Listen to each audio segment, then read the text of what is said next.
여러분 안녕하세요. 임신영입니다. 오늘은 레녹스 가스토 증후군에 대해서 알아보겠습니다. 경기와 발작은 같은 의미입니다. 경기가 특별한 유발 요인 없이 2번 이상 반복되는 것이 뇌전증입니다. 레녹스 가스토 증후군은 뇌전증의 일종입니다. 약물 치료에 잘 반응하지 않고 인지 기능 저하를 동반합니다. 동시에 특징적인 뇌파를 보이는 뇌전증을 레녹스 가스토 증후군이라고 합니다. 레녹스 가스토 증후군은 난치성 뇌전증의 일종으로 1세에서 8세 사이에 시작됩니다. 심각한 희귀 뇌전증의 일종으로 뇌 기능 이상을 동반하므로 뇌전증성 뇌병증에 해당합니다.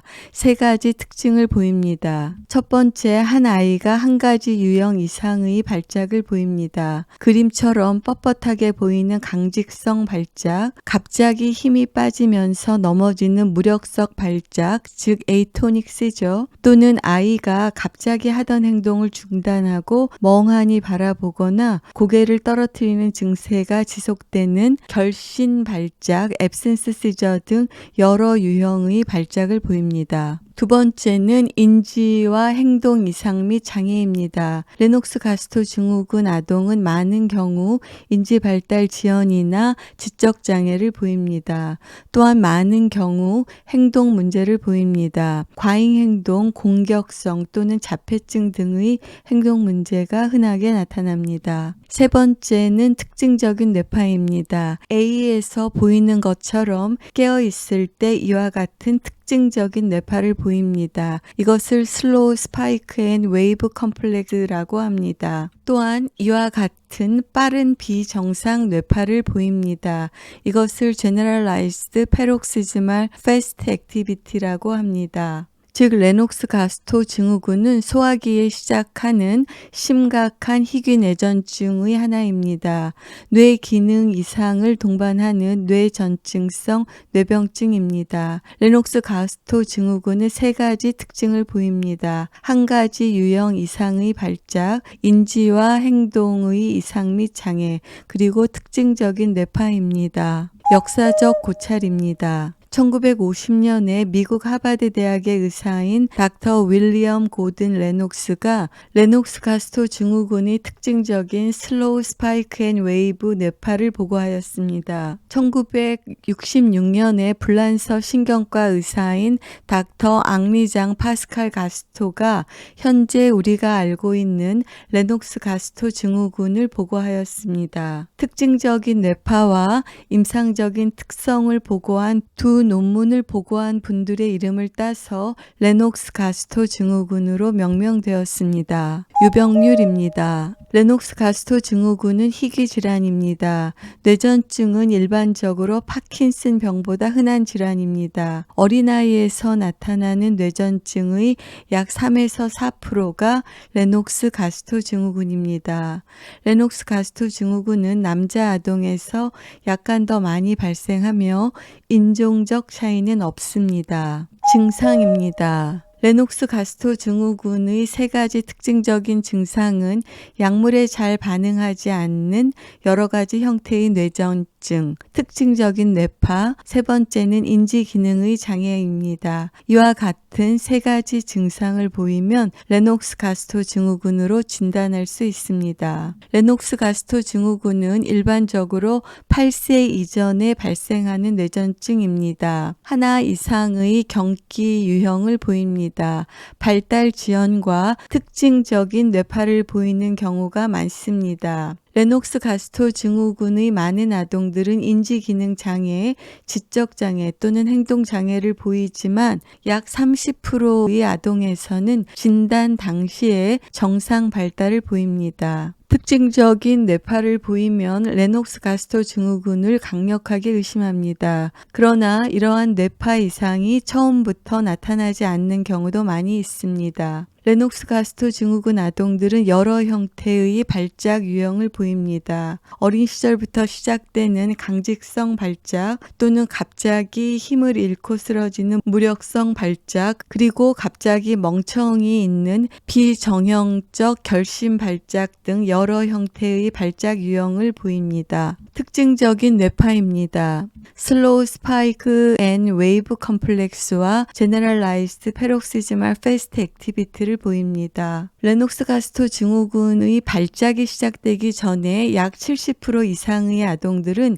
지적장애, 행동 문제 등의 발달 이상을 보이며 악화되는 경우가 흔합니다. 원인입니다. 레녹스 가스토 증후군의 원인은 다양하며 약 70% 이상에서 원인을 발견할 수 있습니다. 첫 번째는 뇌의 구조적 이상입니다. 선천적 뇌 기형이 있거나 후천적 뇌 이상입니다. 산소나 혈류의 부족, 뇌졸중, 출혈, 뇌수막염 등의 감염, 두부 손상 등이 후천적 뇌 이상의 원인이며 그것이 원인이 되어 레녹스 가스토 증후군이 발생할 수 있습니다. 두 번째는 유전자 이상입니다. 유전자 이상에 의한 레녹스 가스토 증후군에서는 결절성 경화증, 튜버러스 스클레로시스와 같이 뇌의 구조적 변화를 보이는 경우도 있고 뇌의 구조적 변화를 보이지 않는 경우도 있습니다. 많은 유전자 이상은 새롭게 생기는 새로운 변이,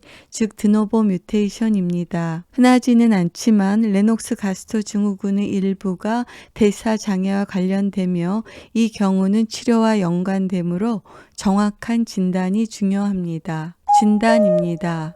약물에 잘 반응하지 않는 여러 형태의 뇌전증을 보이고 특징적인 뇌파 이상 그리고 인지 발달 지연이 있으면 레녹스 가스토 증후군으로 진단할 수 있습니다. 그러나 이 세 가지 특성은 레녹스 가스토 증후군에서만 발견되는 것은 아니고 또한 증상이 변화하기도 하고 진단 당시에는 세 가지 증상이 반드시 존재하는 것이 아니기 때문에 진단이 어려울 수 있습니다. 레녹스 가스토 증후군은 증상과 뇌파 검사를 토대로 진단하며 뇌 MRI 등을 통해서 뇌의 구조적인 이상이 있는지를 확인합니다. 발작이 시작될 때 진단이 명확하지 않을 수 있어 레녹스 가스토 증후군 진단에 수년이 걸리기도 합니다. 일부 아동들은 전형적인 발작 유형을 갖고 있지만 세 가지 특성을 모두 갖고 있지 않습니다. 레녹스 가스토 증후군이 10세 이후에 발병하는 것은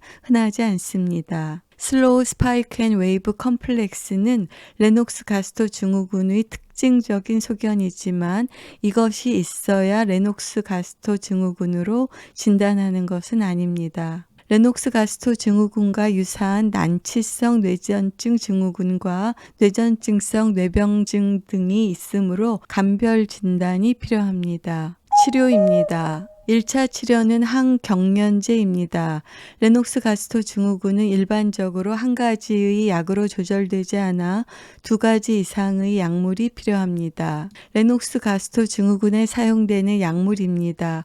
오르필, 라믹탈, 토파막스, 센틸 등의 약물이 사용됩니다. 두 가지 이상의 약을 사용하는 경우가 대부분으로 오르필과 라믹탈 또는 오르필과 센틸을 초기 약물로 사용합니다. 뇌전증이 약에 반응하지 않으면 다른 방법을 찾아야 하며 그 중에 하나가 식이요법입니다. 많이 사용하는 것이 케톤 생성 식이입니다. 탄수화물을 최대한 줄이고 주로 지방을 섭취하는 것입니다. 케톤 생성 시기의 수정 시기로는 모디파이드 애킨스 다이어트나 저혈당 지수 시기가 포함됩니다. 케톤 생성 시기는 발작 횟수를 줄일 수는 있지만 장기간 사용하기에 어려울 수 있습니다. 청소년과 성인들은 모디파이드 애킨스 다이어트나 저혈당 지수 시기를 사용하는 경우가 있습니다. 약물이나 식이로 조절되지 않은 레녹스 가스토 증후군에서는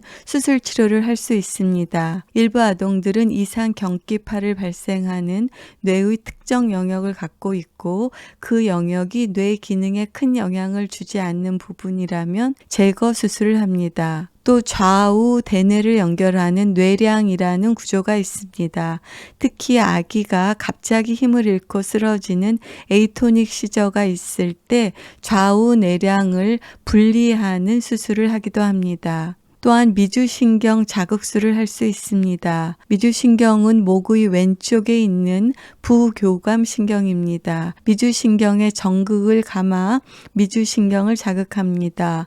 왼쪽 가슴에 자극기를 심고 좌측 목의 미주신경에 전선을 설치합니다. 전지나 전선을 교체하기 위해서 반복 수술이 필요할 수 있습니다. 예후입니다. 레녹스 가스토 증후군의 발작은 약물 치료에 잘 반응하지 않고 평생 지속되는 경우가 많이 있습니다. 인지와 행동 이상은 주위 사람들에게 많은 어려움을 줄 수 있습니다. 레녹스 가스토 증후군은 약 80% 이상이 완치되지 않고 어른까지 진행됩니다. 그리고 레녹스 가스토 증후군의 약 70%에서는 진단 당시에 인지 기능의 저하를 보이고 약 50% 이상의 아동이 과잉 행동 장애, 공격성, 자폐 스펙트럼 장애와 같은 행동 이상을 보입니다. 사망률이 약 5%로서 같은 연령 아동 사망률의 24배입니다. 레녹스 가스토 증후군의 높은 사망률은 난치성 뇌전증 자체에 의한 사망률, 또한 발작과 관련된 외상 등과 관련됩니다. 오늘은 레녹스 가스토 증후군에 대하여 알아보았습니다. 레녹스 가스토 증후군이 의심될 때 소아청소년 신경과를 방문하시기 바랍니다. 레녹스 가스토 증후군의 정보는 예전에 장미회라고 했던 한국뇌전증협회 또는 미국의 레녹스 가스토 신드롬 파운데이션 등에서 추가 정보를 얻을 수 있습니다. 경청해 주셔서 감사합니다. 임신영이었습니다.